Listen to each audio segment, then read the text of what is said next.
जी। मेरी बहन की आईलैशेस उतर गई है और अभी बारात भी नहीं आई है, इवेंट भी शुरू नहीं हुआ, अभी से आईलैशेस उतर गई। तो इतने महंगे पार्लर से तैयार होने का क्या फायदा?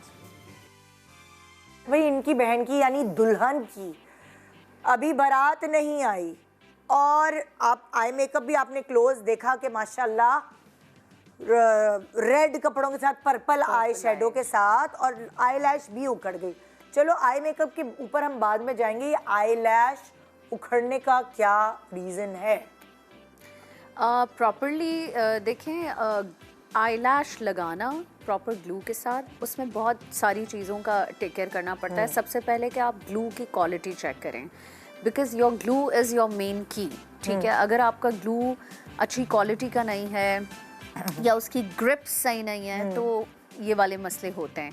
प्लस एप्लीकेशन भी एक ट्रिक से होती है, वो भी बहुत इम्पॉर्टेंट है। आपको एज एन आर्टिस्ट आपको मेक श्योर करना है कि ब्राइड की अगर लग रही है, मतलब देखें आम लोगों की फिर भी चलो चीज़ें चल जाती हैं, ब्राइड की अगर आप लगा रहे हैं तो as a bridal makeup artist आप कैसे ये कर सकते हैं कि आपको यही नहीं पता है कि जब आपने लैश लगाई है तो यू हैव टू, हम चेक करते हैं कि वो उस मजबूती से लगी हुई है या अच्छा, नहीं। मुझे एक बात आप लोगों से ये पूछनी है, हमें यानी जो अपने ऊपर आईलैश लगवा रही है लड़की या औरत, उसको कैसे पता चलेगा कि ये पक्का काम हुआ है? ओके, पहले तो देखिए ऑफ कोर्स अब आप पाकिस्तान में हैं तो हमको यही जो अभी जैसे बेनिश ने बोला कि क्वालिटी चेक करनी चाहिए।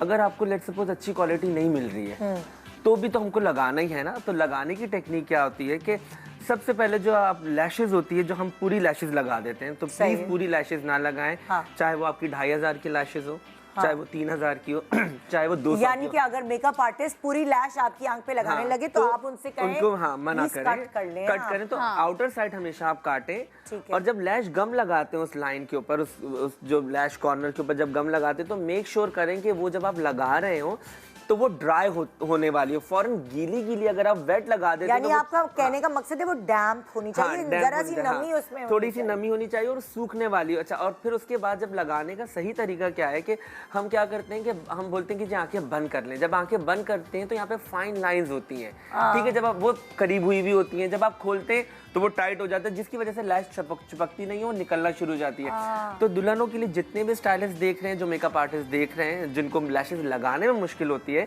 तो सबसे पहले वो लैश के नीचे मस्कारा लगाएं। मस्कारा लगाने से क्या होता है, आपकी जो लोअर लैश होती है वो हार्ड हो जाती है।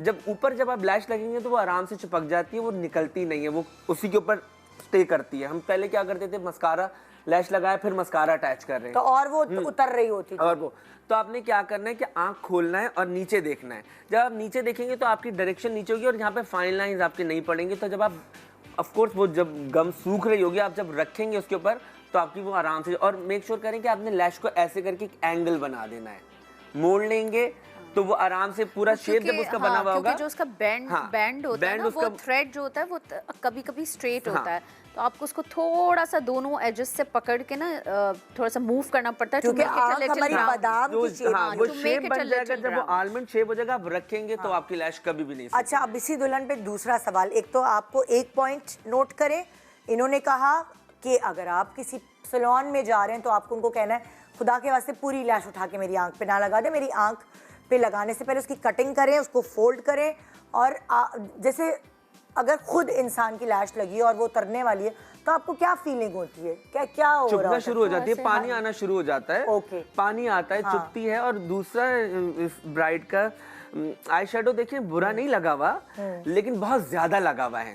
आप समझिए, बहुत पपड़ियां एग्जैक्टली। अच्छा, ये जो वेलवेट वाले आई शेडो होते हैं, इसको आपने, इसकी भी लगाने की एक टेक्निक है। आपने पहले फिंगर टिप के साथ, अगर आप ब्रश से लगा रहे हैं या फिंगर टिप के साथ लगा रहे हैं, पहले आपने ड्राई लगाना है।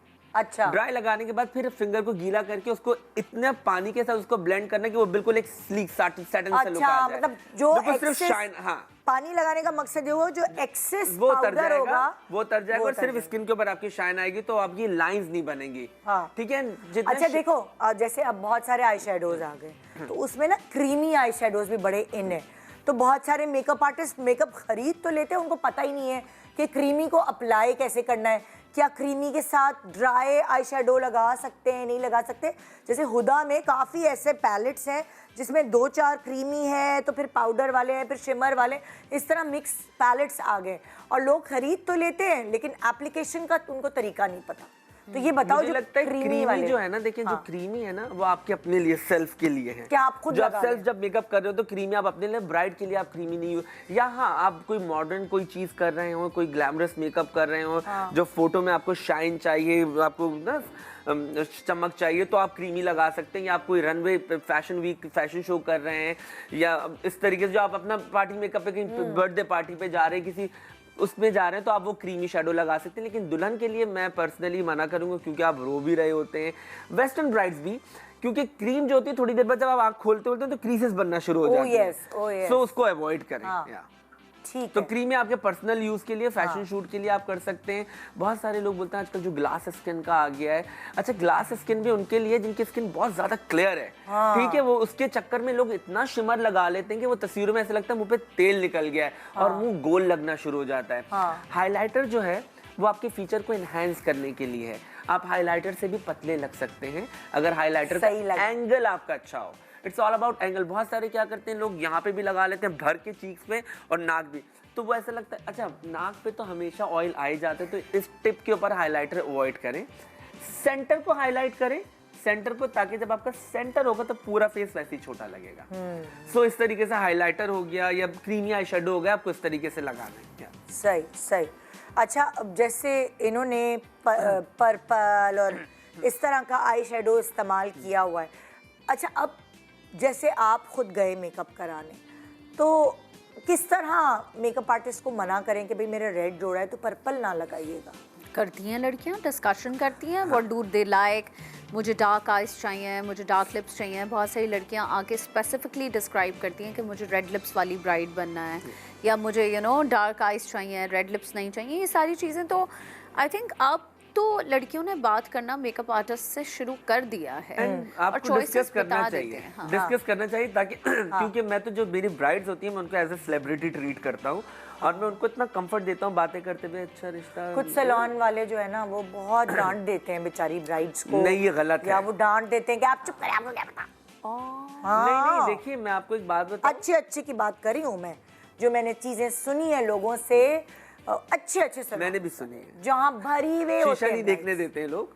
हाँ, जी, शीशा नहीं देखने देते हैं लोग। जब मैंने खुद सुना है कितने लोग, मसला ये होता है उनके पास रश इतना होता है, तो होता क्या है कि वो अगर एक की इतनी बात सुनते रहेंगे तो जो पीछे लाइन लगी हुई है ना, वो कमर्शियलाइज्ड इतने होते हैं। तो मसला ये है। और फिर लोग सिलेक्ट भी वही जगह करते हैं कि हाँ जी जहाँ बहुत रश होगा हम तो वहीं जाएंगे, इसका मतलब कि वो अच्छी जगह होगी। अच्छी जगह, हाँ, ये this is another misconception. And also I think कि आप अपने मेकअप आर्टिस्ट से उसी दिन तो ज़्यादा बात ना करें जिस वक्त आप बुकिंग करने जाएं। आप उस वक्त ही अगर छोटी सी एक मुलाकात हो जाए, जो भी मेकअप आर्टिस्ट है, बेशक आप बुकिंग मैनेजर करता है हर सैलून में, लेकिन होता है कि जो मेकअप आर्टिस्ट है आप उससे अगर 10 मिनट उस दिन दे दें तो इतना ज़्यादा आपके बिग डे पे आपको हैसल लेने की ज़रूरत भी नहीं होती।